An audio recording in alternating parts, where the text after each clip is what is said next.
Hermanos, que el Señor les bendiga. Nuevamente estamos aquí, este es un nuevo día y Dios nos permite nuevamente conectarnos con ustedes a través de este medio y esperamos que el Señor esté bendiciendo su vida grandemente. El día de hoy, perdón, el día de hoy vamos a hacer un pequeño estudio sobre Cristo, ¿verdad? Cristo, y le hemos puesto Cristo salvación, piedra de salvación o piedra de tropiezo. Curiosamente, el apóstol Pablo en el libro de Romanos siempre hace contrastes de esta naturaleza. La vez pasada estuvimos estudiando en la carne o en el espíritu, que es un contraste también. Entonces nosotros decidimos vivir en la carne o decidimos vivir en el espíritu. Y los resultados son totalmente opuestos. El resultado de vivir en la carne es corrupción, pero el resultado de vivir en el espíritu es vida y es paz. Y esto es algo maravilloso. Aquí tenemos también otro contraste. El apóstol Pablo en el capítulo 9 de Romanos, vamos a leer esa cita bíblica, Romanos 9, verso 30 al 33, aunque en realidad el estudio prácticamente se extiende a todo el capítulo 10, pero eso lo vamos a ir desarrollando poco a poco. Entonces dice así, ¿qué pues diremos? Que los gentiles que no iban tras la justicia han alcanzado la justicia, es decir, la justicia que es por fe. Mas Israel, que iba tras una ley de justicia, no la alcanzó. ¿Por qué?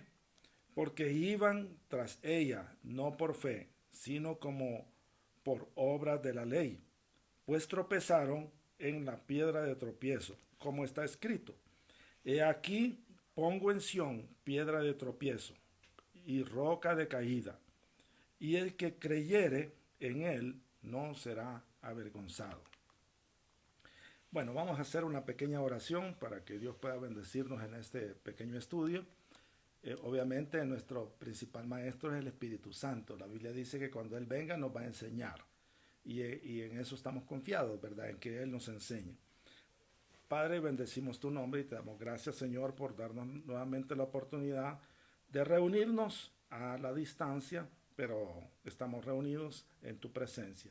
Pedimos, Señor, que tu Espíritu Santo nos ministre, nos ayude, nos ilumine, así como Él inspiró toda la Sagrada Escritura y dio revelaciones a lo largo de toda la Escritura, así también puede ayudarnos a iluminar para entender tu palabra.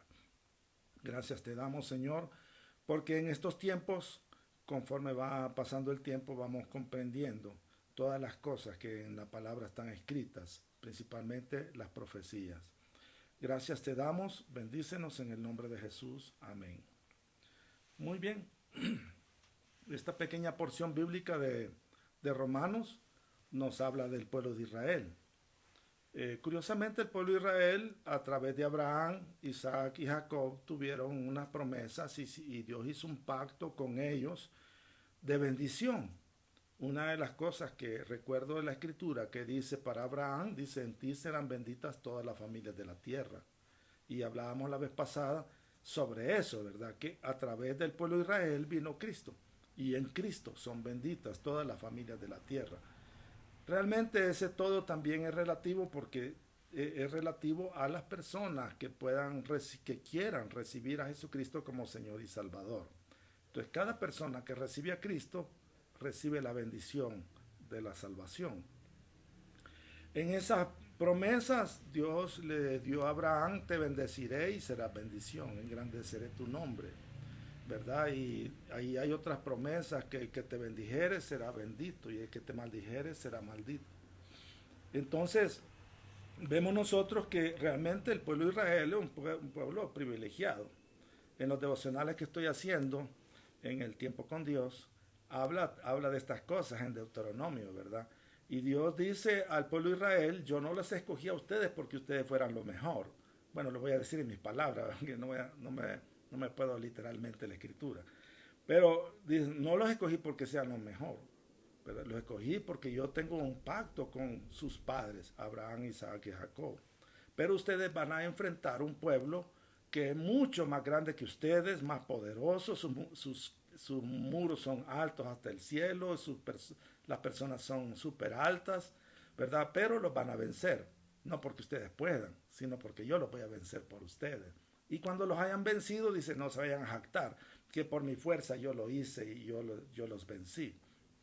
Ahí queda demostrado que Dios escogió al pueblo porque tenía un plan, y un plan de salvación para el mundo entero, ¿verdad? Pero curiosamente el pueblo de Israel, voy a decir así, no pudo obtener la justicia que es en Dios. Entonces la pregunta es, ¿por qué el pueblo de Israel no pudo obtener la justicia que es en Dios? ¿Verdad? Una pequeña ilustración que encontré ahí, no es propia mía, sino encontré por ahí, ¿verdad? Habla de que, imagínense que usted es un ciudadano en Jerusalén y usted cada mañana observa el templo, ¿verdad? Ve como el humo del altar sube y es porque es la hora del sacrificio y en la tarde lo vuelve a hacer. Pero al día siguiente se levanta de mañana y encuentra que en lugar de ver el templo ve una gran piedra en el camino, ¿verdad? Y eso se pregunta, ¿por qué? ¿Por qué esa piedra? Y esa piedra ha sido puesta ahí para poder hacer otro edificio distinto, y se ha puesto una piedra grande. Entonces, aquí encontramos una cosa importante. O usted se enfoca en ver la piedra y ver qué es lo que va a pasar allí, o sigue enfocándose en ver el templo y las tradiciones judías y las leyes judías que habían antes. Así es de que el pueblo de Israel, con esta ilustración quiero decir que el pueblo de Israel tropezó o no logró alcanzar la justicia porque en lugar de enfocar su mirada en la piedra, bueno, en la piedra que estamos hablando hipotéticamente, ¿verdad? Es una ilustración. En la piedra, en lugar de enfocar su mirada en la piedra, que es Jesucristo, enfocó su mirada en el templo y en las leyes y tradiciones que en el templo se hacían. Entonces, como Jesucristo vino a interrumpir la mirada entre usted y el templo, o le atrae la piedra o la interrumpe para seguir con sus propias tradiciones. De manera que ellos no pudieron obtener justicia en Dios porque buscaban la justicia por sus propias obras y no por la fe que es en Cristo. La piedra que el Señor puso es una piedra de salvación definitivamente, no de tropiezo. Pero lamentablemente para muchos hoy en día, hasta el día de hoy, para muchos es de tropiezo. En la lectura que tuvimos hay una profecía de Isaías, ¿verdad? Que dice, he aquí pongo en Sión piedra de tropiezo. Sión es Jerusalén, ¿verdad? Que también Sión se le llama. Y roca de caída. Pero la segunda parte dice, y el que creyere en él no será avergonzado. Entonces, si nosotros enfocamos nuestra mirada en Jesucristo, definitivamente no puede ser una piedra de tropiezo, sino una piedra de salvación. Entonces, llegamos al punto de entender que algunos tropiezan en Cristo. No sé qué haría usted, hermano, si usted fuera una persona en Jerusalén. En los tiempos que Jesucristo caminó en Jericó, en Jerusalén, en Betania, en cualquiera de esos lugares. Y de pronto usted se encuentra con Jesucristo en persona. Dígame usted qué haría. Yo a veces me pongo a pensar esas cosas y digo, quizás yo lo abrazaría o me dejaría abrazar por él. O si no, me sentara a sus pies a escuchar toda la profunda sabiduría y el evangelio que él nos traía. Que me parece que es lo lógico que deberíamos de hacer todos, pero no todos hicieron eso. Porque los sacerdotes y los israelitas, judíos en su mayor parte, encontraron en Jesucristo una piedra de tropiezo, no una piedra de edificación, ¿verdad? Entonces, entendemos que una piedra de tropiezo puede ser de tropiezo si su mirada está puesta en otro lugar y no en la piedra. Si usted va caminando, de pronto y en el camino hay una piedra, entonces si usted va viendo otro lado, de pronto se tropezó, ¿verdad? No sé cuántos de ustedes pequeños les pasó eso, ¿verdad? y nos tropezamos y el dedo meñique del pie ya sangraba. ¿Por qué? Porque vamos viendo otro lugar y no vamos viendo la roca o la piedra. Y esto es lo que exactamente dice la palabra del Señor, ¿verdad? Nosotros debemos de poner nuestros ojos en Jesús. Si nosotros ponemos nuestros ojos, como hacía el pueblo de Israel, ¿verdad? Que los judíos tenían puesta la mirada en el templo y en las leyes, y eso no les permitía ver la piedra principal, que es Jesucristo. Ah, eso es lo que les hizo a ellos tropezar. Si nosotros miramos hoy en día, por ejemplo, para hacer una aplicación actual, si nosotros ponemos nuestra mirada en nuestros pastores, ¿verdad? Yo siempre he admirado a mis pastores, pastores, bueno, espirituales, como les digo, con conocimiento, pastores dispuestos a escucharle a uno. Obviamente que voy a imitar la fe y la forma de ellos, tengo que hacerlo. Pero respecto a salvación, yo no puedo poner mi mirada en ellos. Es como ustedes, si son miembros de la iglesia evangélica o hogar cristiano, respecto a salvación no pueden poner su mirada en mí. Pero si yo les estoy dando un buen ejemplo, está bien que lo pongan y quieran imitar mi fe. Pero el problema con los judíos es que ellos no ponían sus ojos en Dios exactamente, sino en los mandamientos y en las tradiciones judías. Y eran tan legalistas para cumplir eso que cualquiera que hablara una cosa, por mínima que sea distinto, entonces para ellos era un estorbo y era un tropiezo. Jesucristo vino a hablar o a darle una interpretación correcta a la ley, ¿verdad? A los mandamientos. No hay duda que los mandamientos hay que cumplirlos, como hablábamos el día de ayer, ¿verdad? Jesucristo dijo, si me amáis, guardad mis mandamientos. Pero no vamos a ser salvos por guardar mandamientos. Guardamos mandamientos porque ya somos salvos, ¿verdad? Y porque amamos al Señor. La Biblia presenta a Jesucristo como una piedra angular. Estaba leyendo algunas cosas sobre la piedra angular y habla mucho el apóstol Pablo y el apóstol Pedro sobre esto. Pero históricamente las construcciones de antes se hacían sobre ciertas piedras grandes, enormes, que eran enterradas en la tierra, es decir, una zanja grande para que ellas estuvieran enterradas, y sobre ellas se construían las paredes. Y era una piedra en forma de L. Ahí estaba encontrando unos datos de que habían algunas edificaciones con unas piedras tan grandes, como el templo de Herodes, tenía una piedra tan grande que pesaba muchas toneladas. No sé cómo hicieron para mover esas cosas, ¿verdad? Pero de cualquier manera era un cimiento suficiente para poder edificar. Entonces la piedra esta enorme cumplía dos funciones. Una de cimiento y la otra una piedra de ángulo que servía para unir una pared con la otra. Entonces si es de ángulo estaba en esquina y unía una pared con la otra. Entonces aquí la palabra de Dios nos enseña a nosotros que Jesucristo es comparado con una piedra de estas, una piedra principal. Habían otras piedras de ángulo pequeñas, ¿verdad?, que iban en las esquinas de las paredes, pero él es comparado con la piedra principal, no con cualquier piedra. Y esa piedra no debe de ser un tropiezo para nosotros, es una piedra donde nosotros podemos edificar nuestras vidas, ¿verdad? Entonces, como los judíos de aquel entonces no pusieron su mirada en Jesús, Jesús llegó a ser un tropiezo para ellos, ¿verdad? Le molestaba que la fama de él creciera, le molestaba que él sanara a una persona, y peor si lo hacía, bueno, ustedes pueden ver en todo lo largo del evangelio, de los evangelios pueden ver que Jesús muchas veces sanó en día de reposo. Sanó a una mujer encorvada que estaba encorvada por 18 años y la enderezó, ¿verdad? Un ciego lo sanó en día de reposo. Y cuando eso pasaba, los maestros de la ley de aquel entonces, los sacerdotes, los líderes espirituales, irónicamente, son los que ardían en cólera, en enojo contra Jesús, porque él quebrantaba el día de reposo. Ahora, él explicó, ¿verdad?, que el día de reposo fue hecho por causa de nosotros, no nosotros por causa del día de reposo.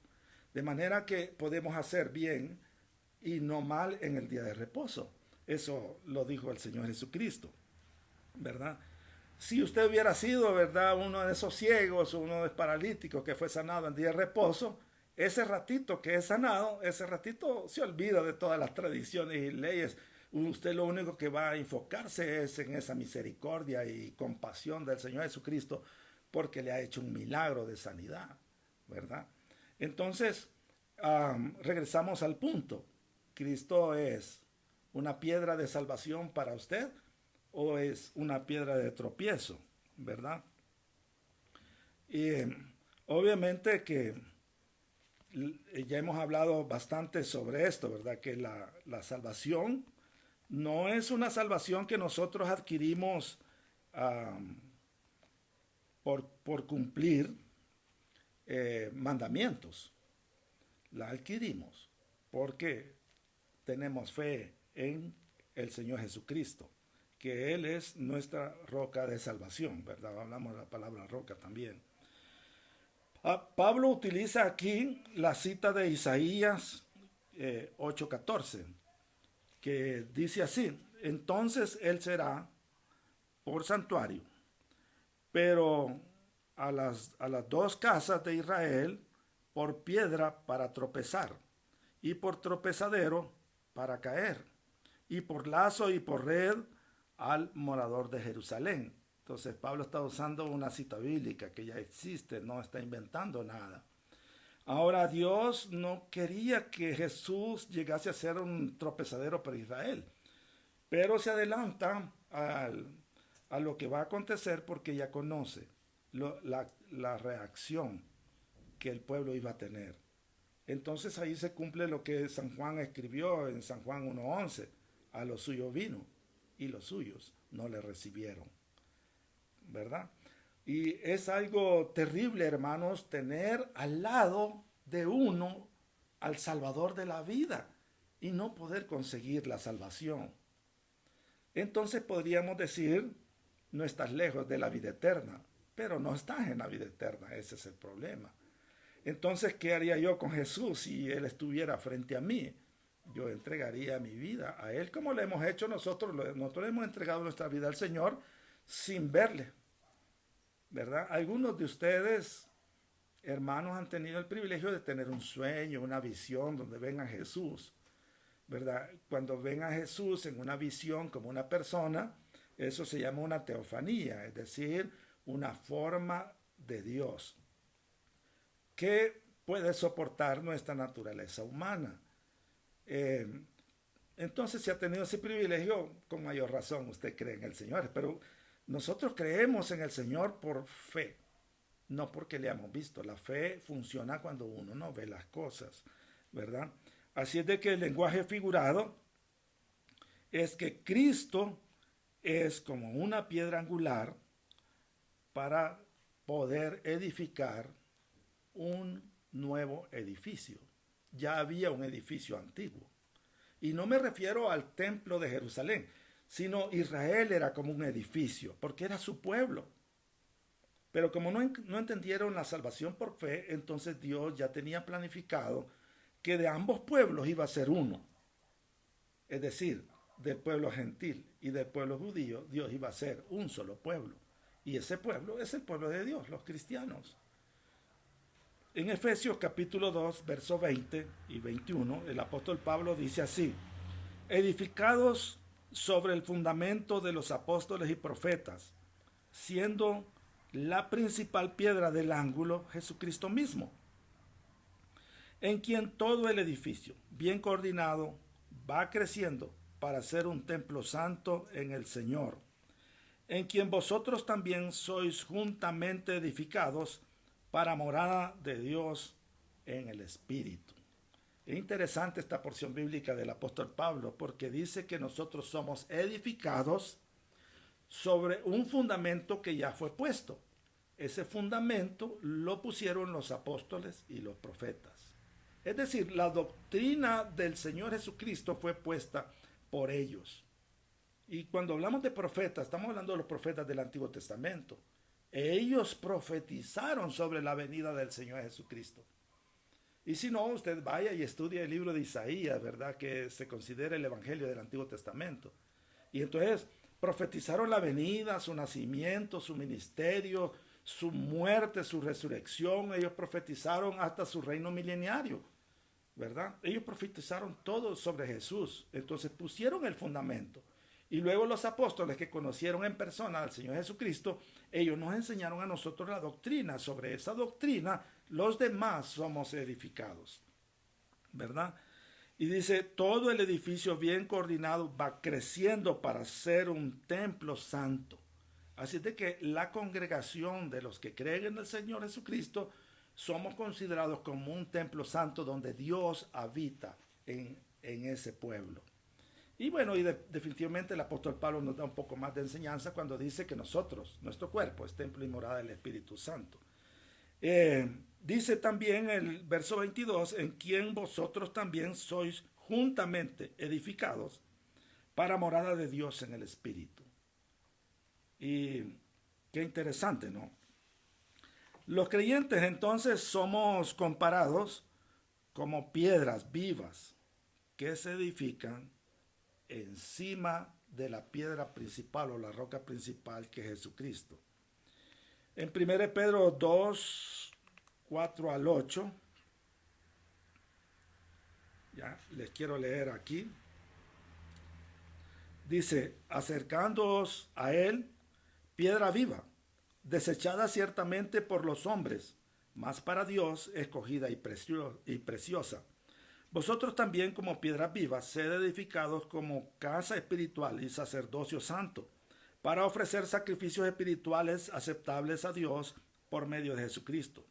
Por lo cual también contiene la Escritura, he aquí pongo en Sión la principal piedra del ángulo, escogida, preciosa, y el que creyere en él no será avergonzado. Para vosotros, pues, los que creéis en él es preciosa, pero para los que no creen, la piedra que los edificadores desecharon ha venido a ser la cabeza del ángulo, y piedra de tropiezo, y roca que hace caer, porque tropiezan en la palabra, siendo desobedientes, a lo cual fueron también destinados. Increíble esta porción bíblica, ¿no? Porque nos enseña a nosotros de que es asunto de nuestra decisión si Él va a ser para mí una roca de salvación o una piedra de tropiezo. Y ahí dice que para nosotros lo que creemos es una piedra de salvación y es preciosa. Pero para los que no creen es tropezadero. Y fueron destinados para eso. Es decir, miren, la verdad es que no, ya hemos hablado sobre la predestinación, ¿no? Cómo es que Dios trabaja eso. Dios de antemano conoce quién va a recibirle y quién no. Entonces, toda persona que no recibe a Cristo es destinada para que Cristo sea un tropiezo para ellos y no una salvación. He oído personas que citan las Sagradas Escrituras solo para atacar el Evangelio. Y obviamente cuando citan las Sagradas Escrituras, citan un pedacito, no citan el contexto, todo el contexto bíblico. Porque Satanás así trabaja. Él conoce la Escritura, pero no la usa como se debe.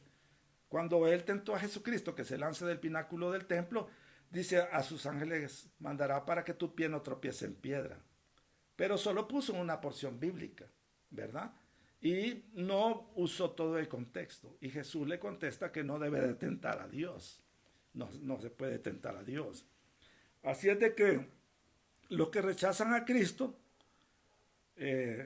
ellos están forjando su propio destino. Si hay algún amigo, por lo general son cristianos los que me escuchan a través de este medio, pero si hay algún amigo que todavía no se considera salvo, debe de recibir a Cristo y no rechazarlo, porque Él es la salvación para nosotros. Otra cosa importante es que algunos tratan de establecer su propia justicia. En Romanos 10:3, vamos a ir a Romanos capítulo 10, verso 3, nos dice aquí la palabra del Señor, porque ignorando la justicia de Dios y procurando establecer la suya propia, no se han sujetado a la justicia de Dios. Es decir, hay personas que hacen su propia justicia. El pueblo de Israel era en su mayoría. Ellos se consideraban justos, ¿verdad? Y un publicano, un gentil, un griego, un romano lo consideraban hasta inmundo, ¿verdad? Entonces, ellos intentaron justificarse por sus propios medios, por cumplir o hacer las obras de la ley y las tradiciones de los ancianos. Dios es quien tiene el mérito de nuestra salvación.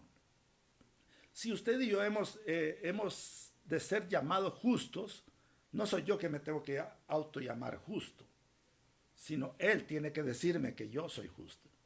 Y la única forma de decirme que yo soy justo es que yo confíe en su Hijo amado, en el sacrificio que su Hijo amado hizo por mí, ahí en la cruz, ¿verdad? Entonces, el asunto es por la fe, y regresamos al versículo de batalla respecto a la salvación, que es Efesios capítulo 2, versos 8 y 9.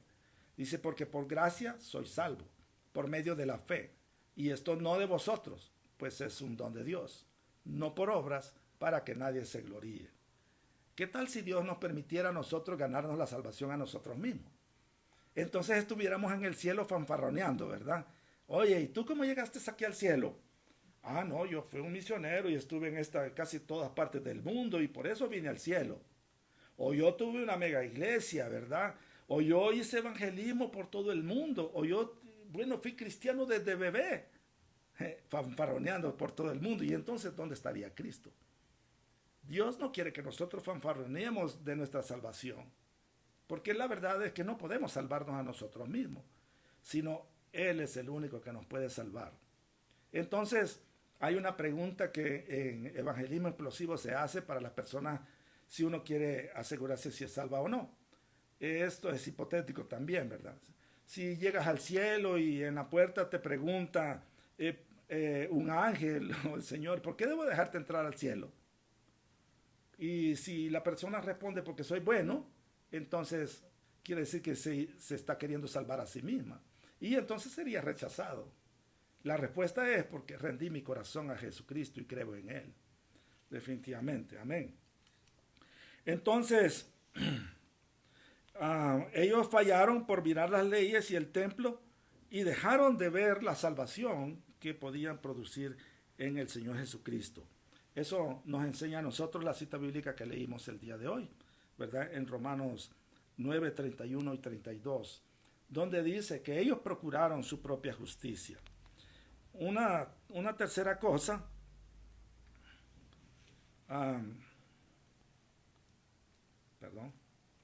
una tercera cosa, los que tratan de establecer su propia justicia, ¿verdad? Que por supuesto que el que establece su propia justicia, tienen celo sin ciencia, o sea, sin conocimiento. Permíteme un segundo. Bueno, ahora quiero volverles a llevar a Romanos capítulo 10, versos 2 y 9, y 2 y 3, perdón. Y dice el 2, porque el 2 no les leí. Porque yo les doy testimonio de que tienen celo de Dios, pero no conforme a ciencia. Porque ignorando la justicia de Dios y procurando establecer la suya propia, no se han sujetado a la justicia de Dios. Saulo era una de esas personas que se consideraban justos. Estoy usando el nombre de Saulo, ¿verdad? Que era su antiguo nombre, después llegó a ser Pablo. Bueno, él creía que estaba en el camino correcto. Y como creía que estaba en el camino correcto y miraba los del camino, o sea, la iglesia cristiana, como una amenaza, los perseguía, los metía presos y a otros mataba, ¿verdad? Pero era justo a sí mismo y sin ciencia, es decir, sin el conocimiento correcto. Es triste pensar que muchas personas que tienen su propia religión no quieren escuchar el evangelio que nosotros les presentamos. ¿Y por qué no lo quieren escuchar? Porque tienen su propio conocimiento. Y entonces rechazan, sin saber que están rechazando la salvación para sus vidas. Hoy en día hay lugares donde muchos cristianos son perseguidos por otros religiosos, personas de otra religión, y lo hacen por ignorancia, porque no conocen la verdad, lo mismo que hacía el apóstol Pablo. Pero en Hechos capítulo 9 se nos relata a nosotros la salvación de Pablo, cómo Cristo lo encuentra, porque él no encontró a Cristo, Cristo lo encontró. Y él ahí se convirtió a Cristo y ahora llegó a ser el más grande apóstol para nosotros los gentiles, de donde nosotros sacamos la doctrina básica de nuestra fe cristiana, ¿verdad? Ah, hay otro ejemplo que quiero poner, eso está en Lucas, no vamos a leerlo, pero está en Lucas 18, 9 al 14, y ahí Jesucristo habla de una parábola. Esta parábola habla porque Jesús está dándole una respuesta a aquellos que confiaban en sí mismo, en su propia justicia. Y entonces habla de dos personas que van al templo a orar. Uno era un fariseo y el otro era un publicano. Los fariseos consideraban a los publicanos lo peor. Primero porque cobraban impuestos del Imperio Romano. Segundo porque la mayor parte, y quizás todos, robaban. Cobraban más de lo normal y lo que cobraban de más se quedaban con ellos. Entonces, estando en el templo, dijo el fariseo: te doy gracias, Señor, porque yo no soy como ese que está al lado, ¿verdad? Que yo no soy un ladrón como el que está ahí al lado. Yo cumplo la ley, yo ayuno 2 veces por semana y pago mi diezmo. O sea, está bien lo que está diciendo, hay que ayunar, hay que orar, no hay que robar y hay que dar el diezmo, está bien. Pero él se está autojustificando, no es por lo que haces que eres salvo. Entonces el otro dice en la Biblia que se golpeaba el pecho y decía: sé propicio de mi pecador. Y Jesucristo mismo dice que éste regresó a su casa justificado. Porque quien justifica no somos nosotros mismos, sino el Señor es quien nos justifica a nosotros, ¿verdad? Otra cosa que quiero decir: Dios considera justo a todos los que confían en Jesucristo. Dios no considera justo a los que se justifican a sí mismos. De manera que ser bueno no es suficiente para ser salvo. Ustedes recordarán que Cornelio era una persona muy buena. Aunque era un romano, oraba, ayunaba, daba limosna, ayudaba a los pobres, trataba bien a sus empleados, pero aún así no era salvo. Dios tuvo que mandar a Pedro para que él consiguiera la salvación a través del mensaje de Pedro, ¿verdad? Entonces, en todas las religiones hay personas devotas, sinceras, pero no necesariamente por ser devoto y sincero en una religión somos salvos, porque podemos ser sinceros y estar ignorando la verdad del camino. Usted puede estar en la selva amazónica, ¿verdad? Y caminar en la selva amazónica donde se pierde la noción de la dirección del tiempo, ¿verdad? Donde uno no sabe si está yendo hacia una aldea o está yendo a un barranco, a menos que tenga un guía. Y usted, bueno, le encuentra a alguien en el camino y le dice: oiga, ¿hacia dónde quiere ir? Hacia tal lugar. Esté yendo en camino equivocado. Y si usted dice: no, este es el camino que a mí me gusta, entonces, por obstinación, se perdería en la selva para siempre. ¿Qué le parece? Nosotros tenemos el mensaje de Dios, porque el mensaje de Dios es el camino a la vida eterna. No presumimos de tenerlo, sino que lo tenemos, simplemente porque el Señor nos dijo que Él es el camino, la verdad y la vida. Y nadie llega al Padre sino a través de Jesucristo. Así es de que, si usted es una persona buena, le falta una cosa: entregue su corazón a Jesucristo y pídale perdón a Dios por todos los pecados que haya cometido, ¿verdad? Aún por presumir, también presumir es un pecado. Bueno, el último paso que quiero enseñarles es que hay algunos pasos que pueden llevar a una persona al privilegio de la salvación. O sea, la salvación no es un privilegio para los cristianos evangélicos solamente. La salvación es un privilegio para todo el que quiere. Jesucristo dijo que el Evangelio de Juan dice que el Padre dio a su Hijo unigénito para que todo aquel que en él cree no se pierda. Entonces, todo se basa en creer. Pero allí en Romanos capítulo 10, verso 13 al 15, que es una cita bíblica que nosotros usamos de batalla para misiones, ¿verdad? Déjeme trasladarme ahí.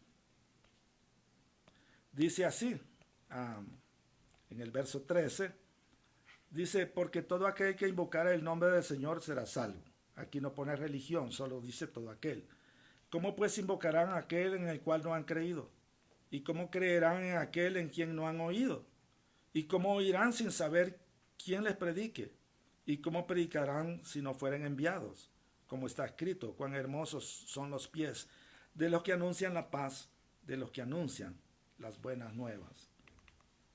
Esta cita bíblica nos enseña como es una especie de escalera para poder llegar a la salvación. Primero, Dios salva a todos los que le invocan. Dios quiere salvar a todos. Nadie va a invocar si no cree. Si usted cree en el Señor, va a invocar. Invocar significa pedir su presencia, pedir que su presencia baje a donde uno está. Eso nos enseña el verso 13. El verso 14 dice que los pecadores invocan a Cristo cuando creen en Él. Es decir, no puedes invocar si no crees. Entonces, si yo soy un pecador, voy a invocar, pero cuando yo creo. No puedo invocar lo que no creo. Ese es lo segundo. Lo tercero, los pecadores creen en Cristo cuando oyen las buenas nuevas, la predicación. Siempre en el verso 14. Si no oyen el mensaje, no pueden escoger si seguir o rechazar. Entonces, sigue el punto 4. Los pecadores oyen las buenas nuevas cuando los creyentes les prediquen. Entonces nos toca a nosotros predicarles. Yo pienso, hermanos, que si Dios nos da la oportunidad de conversar con un amigo, un vecino, tenemos que aprovechar la oportunidad para compartirles este mensaje. Si ellos no rechazan la conversación, compártale. Si la rechazan de primera mano, entonces usted queda libre de eso. Pero tenemos que hacerlo. Y el quinto escalón dice, los creyentes predican cuando son enviados. Ahora, el Señor Jesucristo cuando resucitó, encontró a los discípulos, ¿verdad? Y les sopló. Y dice, recibid el Espíritu, como me envió el Padre, así también yo os envío a vosotros. Así es de que nosotros ya fuimos enviados. ¿Por quién somos enviados? Por el Señor Jesucristo. Y también por el respaldo de la iglesia. La iglesia tiene que respaldar a aquellos que están yendo a predicar el mensaje del Evangelio. Muy bien, hermanos. Al oír el plan de Dios, queda para los judíos o gentiles la decisión si tropiezan en Él, en el Señor Jesucristo, o se salvan en Él. Para nosotros, Cristo es la roca de nuestra salvación. Amén. Espero que este pequeño estudio, y como no tengo un público que me esté hablando directamente, no tengo preguntas, eso es muy bueno porque ya no me pone nervioso, ¿verdad? Pero espero que les haya ayudado un poco, ¿verdad? En su fe, si Dios te ha llamado como un obrero para ir a predicar, bueno, alimenta tu llamado, dale más fuerza, llénate del Espíritu Santo, no salgas al campo si el Espíritu Santo no te llena. Deja que te llene, ten un encuentro con el poder de Dios, porque vas a necesitar en el campo toda esa ayuda. Amén. Y si Dios te está llamando y tú dices, no, todavía no, bueno, conforme estamos viendo los tiempos, ya no hay mucho tiempo para estarte esperando tanto. Así de que tienes que hacerlo pronto, porque el tiempo avanza y las profecías están cumpliendo. Vamos a orar y darle gracias a Dios por lo bueno que es. Y agradecer a los hermanos que se están conectando con nosotros, ¿verdad? Muy bien. Aquí tengo una lista. Uy, ¿desde dónde vamos? Desde aquí. Muy bien. A la familia Soria. Pastores, buenas noches, saludos a la familia Soria. Amaremos a Dios en todo momento, dice Alejandro Matailo, Dios le bendiga a usted y su familia. Gladys Méndez, saludos Eduardo, hermano Eduardo, dice Dios le bendiga y lo siga usando. Saludos a El Salvador, a Gladys y a su esposo Ricardo y sus hijas, ¿no?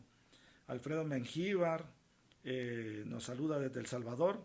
¿verdad? Él también le estamos de vez en cuando viéndole, sus enseñanzas muy maravillosas que está dando también. Mónica Ochoa, se me mueve esta cosa, ¿dónde estamos? Ahí está Mónica Ochoa, pastor, buenas noches. Es un gusto escucharlo. María Chillogallo, Dios le continúe bendiciendo, pastor, saludos a toda su familia. Y saludamos a Florencio, Guachima, Cristóbal, Alejandro, Matailo, Mercedes Bajaña, Esperanza Chuño, Juliana Lincango, Jorge Quille, Ali, Laura Gómez, María Chillogallo, que ya mencionamos, Ernesto y Cindy Ángel, desde El Salvador, ¿verdad? Carol Figueroa, de la Iglesia Impacto, Dios le bendiga, es una iglesia hermana en Cristo. Dani Saá, Vicente Castrillón, Frank Marandi, siervo de Dios, saludos hasta Quito. Cristian Hernández, Becky, Brian Hernández, del Salvador, Iglesia del Pastor Gamero, Alfonso Bermeo, Jacqueline de Valencia, hermano Julito Valencia, Dios les bendiga también. Kelly Ortega y Heidi Santos, que el Señor les bendiga y les guarde. Juntos estamos en esta lucha, ¿verdad? Para superar, ¿verdad? Amén. Y bueno, Vicente manda un saludo por causa de la palabra que compartimos. Muchos saludos de parte de Salomón Ramírez. Dice que Dios les bendiga. Amén. Muy bien. No sé si algunos no mencioné porque tal vez están en conjunto con familia viendo este programa. Esperamos compartir lo mejor para ustedes de la palabra de Dios y les damos ánimo que sigan adelante. El Señor está con todos nosotros. Confiemos en Él. Estoy seguro que Dios está dándoles provisión a todos ustedes y únanse en familia, ¿verdad? Han estado tanto tiempo juntos adentro de la casa, seguro ya controlaron sus diferencias y ahora están más unidos que antes. Amén. Entonces vamos a darle gracias a Dios para finalizar. Bendito Dios, te damos gracias, Señor, porque eres bueno y maravilloso. Gracias por todos los que nos han escuchado y por todos aquellos siervos tuyos y siervas tuyas que están haciendo programas a través de estos medios, llevando el mensaje de esperanza, Señor, a todos nosotros. Bendícenos, Señor, y te pedimos, Padre, en el nombre de Jesús, que tú ayudes a controlar esta pandemia, porque necesitamos volver a una vida, Señor, a una vida natural, Señor. Sin embargo, Señor, no queremos desaprovechar esta crisis sin aprender la lección de valorar aquellas cosas, Señor, que tal vez no estuvimos valorando. Por ejemplo, tal vez no valorábamos mucho el congregarnos, o tal vez no valorábamos mucho el estar juntos en casa, o no valorábamos mucho el trabajo que tú nos habías bendecido. De cualquier manera, Señor, ayúdanos a aprender lecciones y sobre todo, Señor, a dejar el pecado, porque lo que tú quieres es que nos arrepintamos, Señor, y volvamos a ti. Gracias te damos en el nombre de Jesucristo. Amén y amén. Que el Señor les bendiga. Hasta la próxima. No se olviden, mañana a las 4:30 los jóvenes estarán conectados y el domingo a las 9 de la mañana estaremos transmitiendo el mensaje dominical.